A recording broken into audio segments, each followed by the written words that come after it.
Back to you. In the meantime, do any of you remember this exchange? Take a look. Why are you here today, sir? Because I hear a president say that he believed in what Lincoln stood for. Lincoln's primary thing was he believed that people had the right to liberty and they had the right... Sir, what does this have to do with taxes? What does this have to do with your taxes? Do you realize that you're eligible for a $400 credit? Finish my point. Well, he was never able to finish that point, so we thought we would let him. The guy you just saw being interviewed at the Chicago Tea Party, joining me right now, he only wants to use his first name, and we're more than happy to oblige. Norm, good to have you. How you doing, Neil? It's got to be weird for you, because I know you didn't seek this attention, but you've become sort of like this internet celebrity. That exchange has been downloaded, I don't know, over 1 million times on YouTube, and people are telling me they keep downloading it. How does it feel? Well, it's a little bit weird. I certainly didn't expect this much attention. I had a long conversation with my wife before coming on here, and I was concerned about what the reaction might be. But at the same time, I look at my son and I look at other people's kids, and I say, what is going to be the role of government on those individuals when we're spending so much money? Now, Norm, the CNN reporter, when she was talking to you, she was trying to bring out the point that under President Obama, you would likely see a tax cut. 95% of Americans, the White House say, will. So some of the things you were protesting were groundless, effectively. What did you make of that? Well, when I hear her talking about, we're going to get $50 billion in Illinois in stimulus, I say, if you've got a problem where you're spending too much money, how is getting more money going to fix that problem? It doesn't bring about fiscal responsibility. We've got to look at what we're doing, and government needs to function properly and debate what they're doing with our money. I know you brought your child with you. I was covering the event in Sacramento, Norm, where a lot of people did the same, young dads like yourself who brought their kids, even grandparents who brought their grandkids.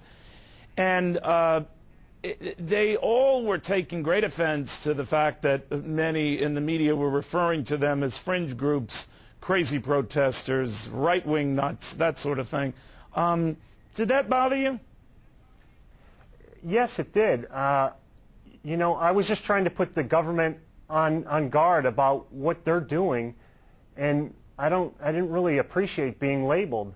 I was trying to take part in what I would think would be the normal operation of an individual in this country, as far as standing up, standing for what I believe, and then voicing my opinion. I don't think I was being offensive to anyone. I certainly wasn't trying or intending to be. But at the same point, I see things happening where we're ramming bills through Congress, we're spending trillions of dollars, and it concerns me a great deal. Can I ask you this, Norm? I know you didn't volunteer for this publicity assignment, and you got it. And I can understand your skittishness and your wife's skittishness about continuing to appear in the media. But now you've become sort of this hero to many who shared this Tea Party cause. What do you think you should do now?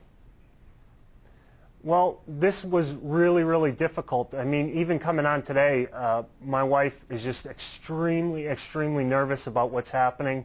My stomach was in knots most of the day, thinking about what could possibly happen, how this could affect our lives. I don't want to be any kind of, media star or anything like that. I just wanted to voice an opinion, and if it got some attention and got the government to slow down, take a look at what they're doing, maybe actually starting to debate and actually reading some of the bills that they're signing, then I thought that would be a good thing for not only my child, but the children of America. I think that we're spending an awful lot of money, and somebody's going to have to pay this money back at some point in time. And I was very, very concerned about it. Norm, I wasn't at the Chicago event. I was in Sacramento, but I've looked at this tape many times, maybe you have once or twice, and the cynic in me says, was this staged? Did the reporter stage it or set you up? I have no way to prove that. I'm just asking you about that because others who were there told me that was the feeling they had about that. What do you say?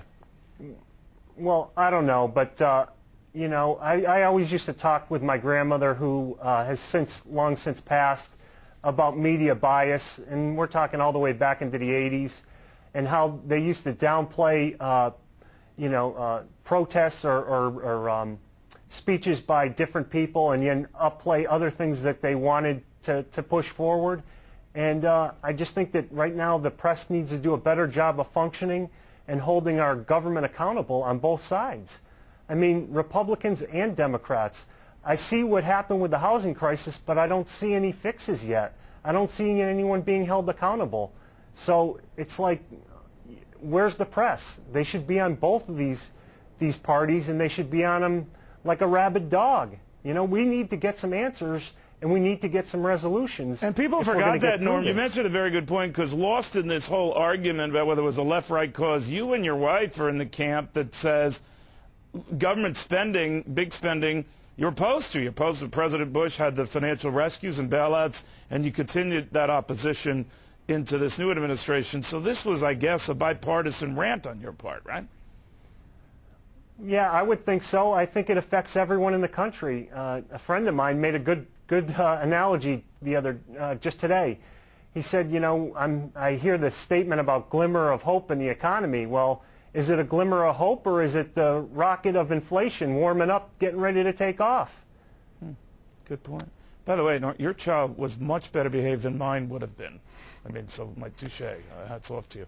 Norm, thank you very much. I'm pretty lucky with him. Yes, you are. Thank you very much, Neil. Thank you very much, Norm.